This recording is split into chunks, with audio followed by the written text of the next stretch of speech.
Bienvenidos a un nuevo video de Coaching Contable. Mi nombre es Siri Garboso y hoy trataremos sobre la suspensión perfecta de labores. A continuación, daremos una breve definición. La suspensión perfecta de labores es el cese temporal de la obligación del trabajador de prestar el servicio y del empleador de pagar la remuneración respectiva, sin extinción del vínculo laboral, pudiendo comprender a uno o más trabajadores. Cabe destacar que no afecta los derechos fundamentales de los trabajadores y protege especialmente a las personas con discapacidad, personas diagnosticadas con COVID-19, personas que pertenecen al grupo de riesgo por edad y factores clínicos según las normas sanitarias. A continuación, trataremos sobre las condiciones que se deben cumplir, que serían: el empleador debe encontrarse imposibilitado de aplicar el trabajo remoto o la licencia con goce de haber a sus trabajadores, ya sea por la naturaleza de sus actividades o por el nivel de afectación económica que tiene la fecha de entrada en vigencia del Decreto de Urgencia número 038 del 2020. Un dato importante a saber es que los empleadores que cuenten con más de 100 trabajadores deben acreditar haber agotado la posibilidad de implementar las medidas alternativas que resulten necesarias, a fin de mantener la vigencia del vínculo laboral y la percepción de remuneraciones, privilegiando el acuerdo con los trabajadores. Estas condiciones se pueden encontrar por base legal en el Decreto Supremo número 011 del 2020, también en el Decreto Supremo número 015 del 2020 y por último en el Decreto de Urgencia número 38 del 2020. A continuación veremos el caso cuando el empleador se ve en la imposibilidad de aplicar el trabajo remoto o licencia con goce de haber.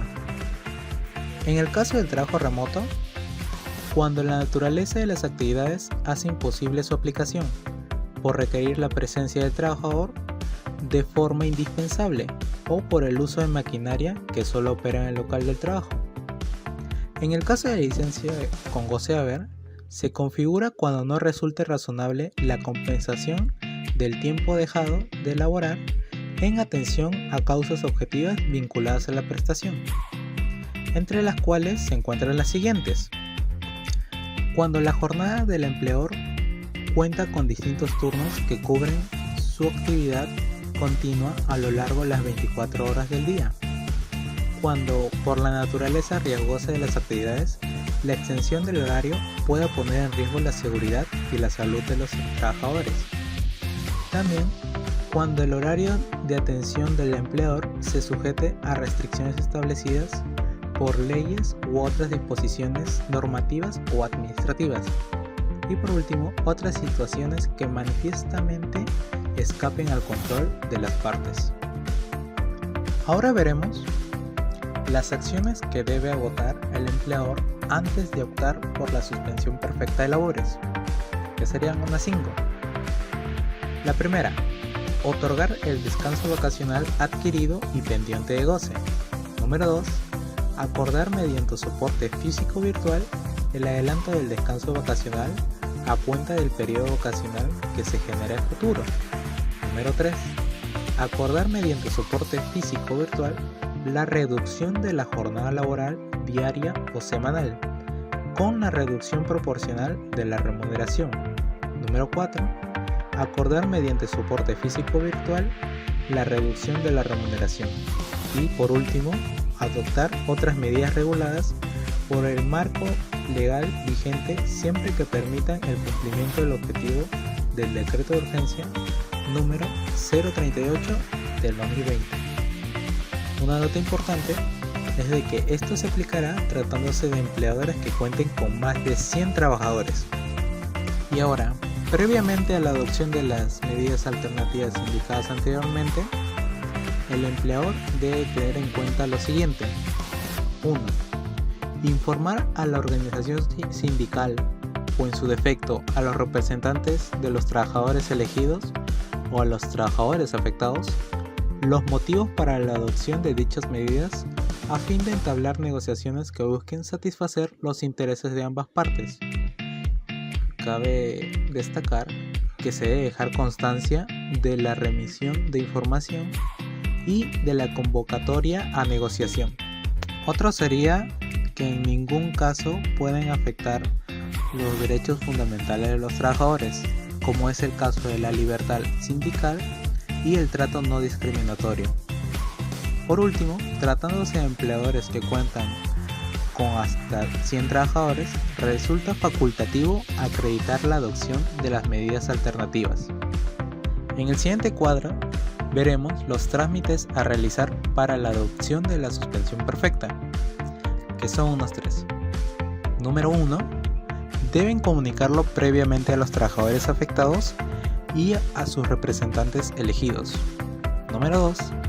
Se presenta la comunicación de suspensión perfecta de labores por vía remota a la Autoridad Administrativa de Trabajo, AAT, a través de la plataforma virtual que ven en pantalla, declarando los motivos por los cuales ha procedido a aplicar la suspensión perfecta de labores, como máximo hasta el día hábil siguiente de adoptar la suspensión. Y por último, el empleador presentará una declaración jurada, según anexo del decreto de urgencia número 038 del 2020. Además, debe consignar en su comunicación una dirección de correo electrónico, así como de los trabajadores comprendidos y los de sus representantes, para las notificaciones correspondientes. En el siguiente punto veremos cuál es el plazo que tiene el empleador para comunicar la suspensión perfecta. Tratándose de carácter suprarregional o nacional, sería máximo hasta el día siguiente de adoptada la suspensión, únicamente a través de la plataforma virtual del Ministerio de Trabajo y Promoción del Empleo. Posteriormente se hará un trámite por parte de la Dirección General de Trabajo del referido ministerio. Y ahora, tratándose de carácter local o regional, sería máximo hasta el día siguiente de adoptada la suspensión, únicamente a través de la plataforma virtual del MTPE, la que valida los datos de cada trabajador con la información de la planilla electrónica, para el posterior trámite por parte de la Dirección de Prevención y Solución de Conflictos o quien haga sus veces en cada dirección o gerencia regional de trabajo y promoción del empleo. Y ahora trataremos sobre las consecuencias si la declaración realizada por el empleador resulta falsa. Primero, la AAT o Autoridad Administrativa de Trabajo pone en conocimiento dichos actos al Procurador Público para el inicio de las acciones legales ante el Ministerio Público por delito contra la fe pública u otro que corresponda, según lo previsto en el Código Penal. De comprobarse fraude o falsedad en la declaración, se procederá a declarar la nulidad del acto administrativo sustentado en dicha declaración, información o documento, lo que implica dejar sin efecto la suspensión perfecta de labores.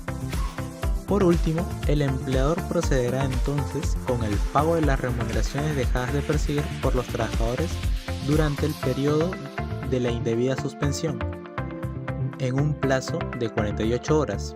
Además, se establece una multa entre 5 UITs, que serían 21.500 soles, y 10 UITs, o sea, 43.000 soles.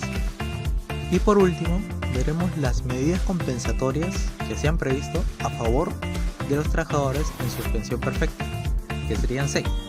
1. Acceso a las prestaciones de salud. Se seguirá brindando estas prestaciones, incluso a forma de cálculo, a aquellos que no cuenten con los aportes mínimos. La cobertura incluye derechohabientes. 2. Libre disponibilidad de la CTS. Podrá retirarse hasta una remuneración bruta mensual por cada mes calendario vencido de duración de la suspensión perfecta de labores. 3.